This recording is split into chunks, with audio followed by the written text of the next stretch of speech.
White coat syndrome എന്ന അവസ്ഥയെക്കുറിച്ച് കേട്ടിട്ടുണ്ടോ? ഡോക്ടറുടെ മുന്നിലെത്തുമ്പോൾ പലർക്കും അറിയാതെ തന്നെ ഉത്കണ്ഠയും ടെൻഷനും ഉണ്ടാകുന്നു.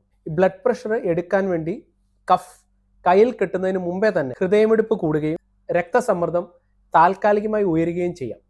അതുകൊണ്ട് ഒരിക്കൽ മാത്രം എടുത്ത ഒരു BP റീഡിങ്ങിനെ മാത്രം ആശ്രയിച്ച് ഒരു ഡോക്ടർമാരും ട്രീറ്റ്മെൻറ്റ് ഡിസൈഡ് ചെയ്യാറില്ല.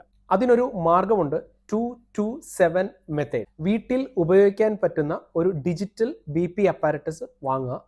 ദിവസത്തിൽ 2 സമയം, അതായത് രാവിലെയും വൈകുന്നേരവും ബ്ലഡ് പ്രഷർ നോക്കുക.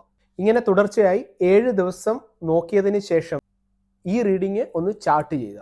ഈ റീഡിംഗ് ആണ് നിങ്ങളുടെ യഥാർത്ഥ ബ്ലഡ് പ്രഷറിനെ കൂടുതൽ കൃത്യമായി പ്രതിഫലിപ്പിക്കുന്നത്. ഡോക്ടർക്ക് ഏറ്റവും ഉപകാരപ്പെടുന്ന വിവരവും ഇതാണ്. ലോകത്തിൽ ഉയർന്ന രക്തസമ്മർദ്ദമുള്ളവരിൽ ഏകദേശം 50% ആളുകൾക്ക് തങ്ങൾക്ക് ഈ രോഗമുണ്ടെന്ന കാര്യം പോലും അറിയില്ല. അതേസമയം ഹൃദ്രോഗം, സ്ട്രോക്ക്, വൃക്കരോഗങ്ങൾ തുടങ്ങിയ ഗുരുതരമായുള്ള പ്രശ്നങ്ങൾ തടയാൻ ഏറ്റവും എളുപ്പത്തിൽ നിയന്ത്രിക്കാവുന്ന ഒരു കണ്ടീഷനാണ് ഉയർന്ന രക്തസമ്മർദ്ദം. അത് കണ്ടെത്താനുള്ള മാർഗങ്ങൾ, അത് ട്രീറ്റ് ചെയ്യുന്ന മെഡിസിൻസ്.